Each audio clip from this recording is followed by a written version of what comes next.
Ladies and gentlemen, I'm Vikas from Dota, and I'm joined by both Fly as well as BigDaddy from Fnatic. And well, actually, this was like BigDaddy.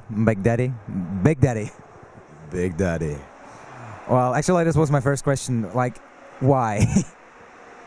People ask me this like more and more frequently, but it's simple. I'm just BigDaddy.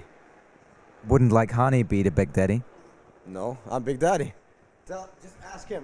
He's BigDaddy. I don't know. He's BigDaddy. Okay, so we catched you just right after your signing session, of course, but right after you win, and obviously you have to feel pretty good. But I mean, like you lost the game too, still to Vici Gaming, but you impressed really a lot of people in the game 3, which you stumped. So, do you believe you could have maybe make it 2-0?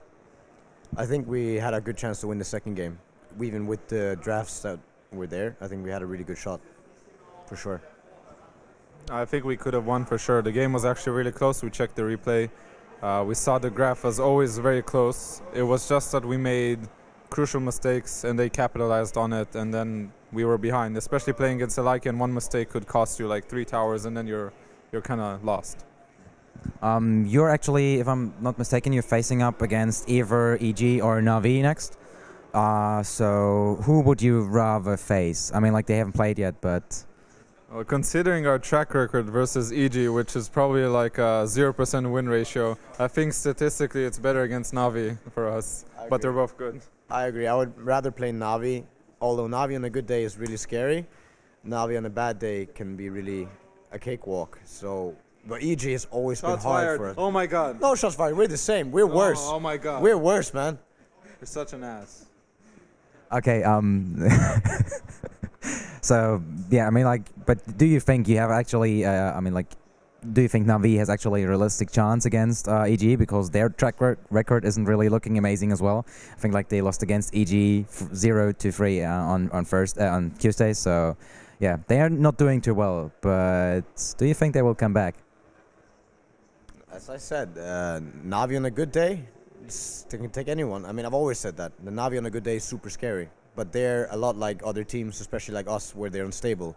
Like, they can just have days where they don't perform. So I think it depends on a lot more on Na'Vi than it does EG, because EG almost always brings a good game.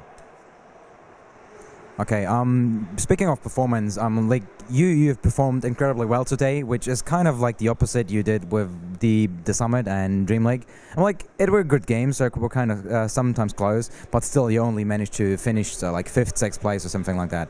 Like, do you feel you have like the roster issues solved out? Like with Excalibur, he played 3 different heroes in 3 different games today, which kind of surprised a lot of people that are like, yeah, he can't play more than Tiny, Meepo, and Tinker. I think the more we play together, then we learn more. And actually, the funny thing is we haven't really practiced any of these heroes. We just like, Steve, can you play this hero? He's like, I can play this hero. And then we're like, we went with it. So today was definitely different because, yeah, they pretty much banned the 2 heroes Excalibur plays. And we decided to give Hani Tiny because he played it really well. So we, like, yeah, I don't know. It was just good. Yeah, I mean, it's hard playing with someone that's inexperienced because there's a lot of situations he's not going to be used to. So you don't go over those situations, he's going to get surprised, and you can lose games because of that. But I think, in general, like, Steve is facing so much pressure because teams are just using him as like a target. They're banning his heroes and all that, trying to take him out of his comfort zone because he's so inexperienced. But I think he's doing really well, and I think he's proven today that he has a place in the competitive scene, for sure. Like, he's shown really that he can do a little bit more than the normal thing. Okay, we're losing No-Tail. Okay, so we lost No-Tail to Melk. He offered more money than we could offer. But yeah, basically we have the most important stuff. Oh yeah, one thing I have left. Like, you switched up the roles. Like, Hani is now playing as your carry, while Trixie is taking over the offlane. Or sometimes you switch a little bit around. Like, it was a little bit different, if I remember correctly, before that. Right now we pretty much play based on heroes mostly. Like, sometimes even you would see Hani play support Earthshaker, and then BigDaddy would be on something like, yeah, BigDaddy, I know, it's funny.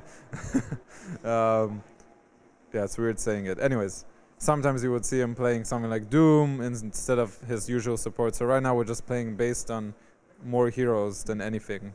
So we're just, yeah, that's how we're trying to make it work.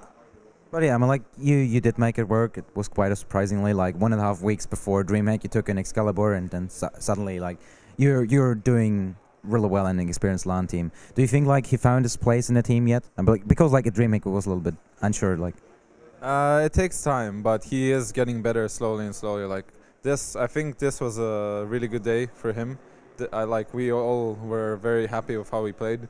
He had like no stupid deaths, no stuff that inexperienced players would do. He played safe and he did a good job overall. Like we were really happy with him, and the rest of the team played good as well. So I think he is improving. He is very fast. Okay, a little bit more different from like your team stuff. Like the ESL so far, what do you think? I mean, like, I think it's amazing.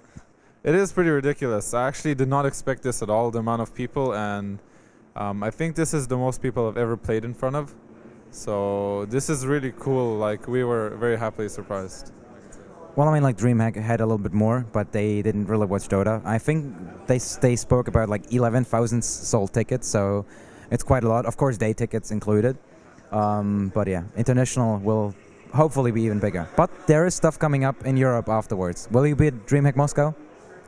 I have no idea. I don't know what dates those are, but I'm gonna be on a vacation for a while, at least after.